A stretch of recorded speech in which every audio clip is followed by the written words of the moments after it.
And here now is Senator Chris Coons from his home state in Delaware. Senator Coons, welcome to Faith Nation, and thanks for making time for us. Thank you, John. It's always good to be on with you. Well, Senator Coons, let's start off with 100,000 deaths from COVID-19 this week.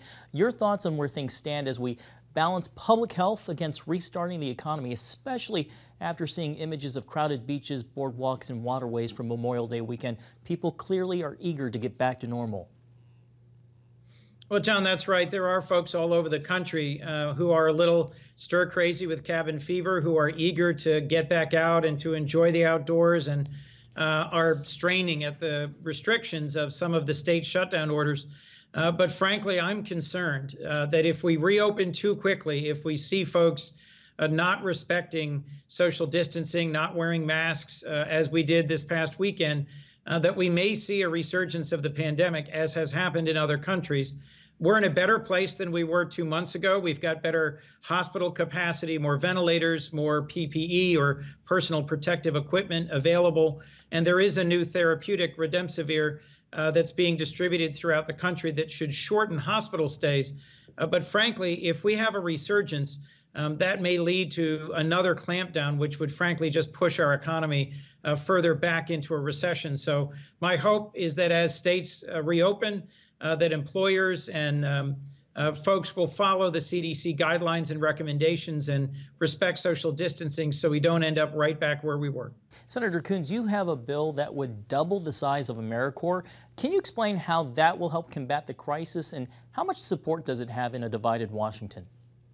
AmeriCorps is a long-standing national service program that is flexible and local. It's directed by state commissions for national community service appointed by governors all over our country. And today there's 75,000 Americans who have engaged in national service. Thousands of them have changed the focus of their programs to do response to this COVID-19 pandemic. So they're helping with food banks, they're helping with schools and distance learning, they're helping with contact tracing and testing.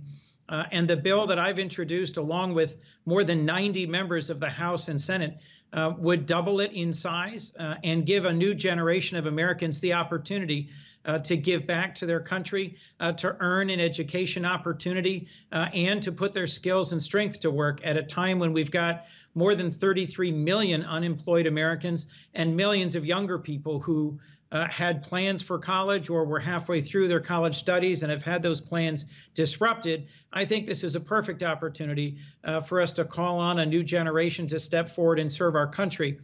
We've got some great co-sponsors in the House that include senior Republicans like Tom Cole of Oklahoma and Hal Rogers of Kentucky, who've partnered with David Price of North Carolina, as well as other members of the House and Senate. So I'm optimistic that we will see this bill pass and that it'll create an opportunity for servant leadership, for service to our country by a new generation of Americans. Containing the virus and developing a vaccine is only part of the conversation. You and Senator Lindsey Graham are co-sponsors of a measure that aims to prevent another outbreak from happening again by effectively shutting down wet markets like the one in Wuhan, China. How would your bill do that?